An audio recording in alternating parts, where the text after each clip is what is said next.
चलिए आगे बढ़ते हैं।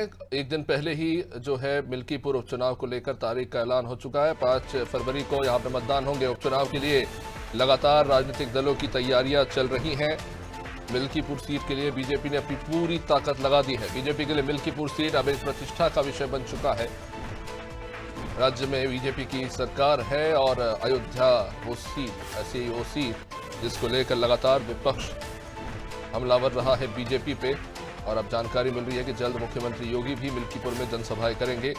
दोनों डिप्टी सीएम भी यहां पर जनसभाएं करेंगे।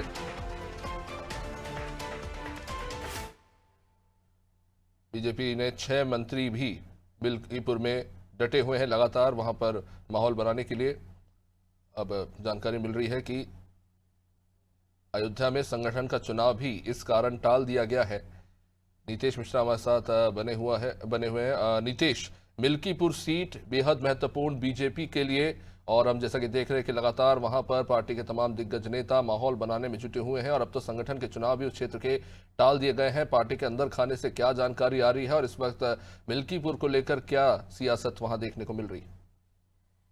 बिल्कुल अक्षय, अगर बता दें तो मिल्कीपुर का चुनाव काफी बहुप्रतीक्षित चुनाव माना जा रहा था। हाईकोर्ट के एक मामले के चलते वहां पर तारीखें मुकम्मल नहीं हो पाई थी, लेकिन अब कहीं ना कहीं तारीखें मुकम्मल हो गई। हालांकि अगर बात करें तो मिल्कीपुर सीट भारतीय जनता पार्टी के लिए वो प्रतिष्ठा का विषय है, क्योंकि अयोध्या भाजपा लोकसभा चुनाव में हार चुकी है। तो ऐसे में मिल्कीपुर में जीत कर वो बदला उसका लेना चाहेगी और इसके लिए कहीं ना कहीं भारतीय जनता पार्टी ने पहले से ही तैयारियां कर रखी है। वहां न सिर्फ बूथ स्तर पर कार्य किए जा रहे हैं, बल्कि इसके साथ ही बड़े मंत्रियों को भी जिम्मेदारी दी गई है, जिसमें जेपीएस राठौर, सूर्य प्रताप शाही, दयाशंकर सिंह मिश्रा दयालु और इसके साथ ही स्वतंत्र देव सिंह के बारे में जो बात कही जाती है, काफी कुशल रणनीतिकार और राजनीतिकार माने जाते हैं। और इसके साथ ही पूरे सिनेरियो से वहां पर एक जातिगत समेत साधा गया। बड़ी मंत्रियों की तादाद में जिम्मेदारी दी गई है और इन मंत्रियों को जो सबसे बड़ी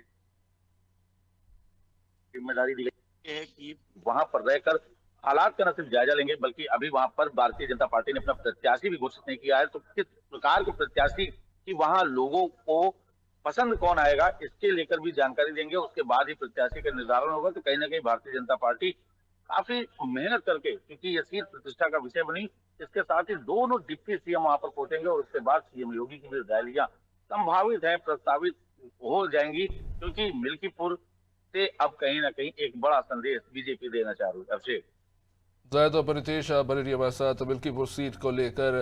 बहुत बहुत शुक्रिया नीतीश। मिल्कीपुर सीट को लेकर बीजेपी ने अपनी पूरी ताकत लगाई हुई है और आने वाले समय में बहुत सी बड़ी बड़ी जनसभाएं हमें मिल्कीपुर में देखने को मिलेगी।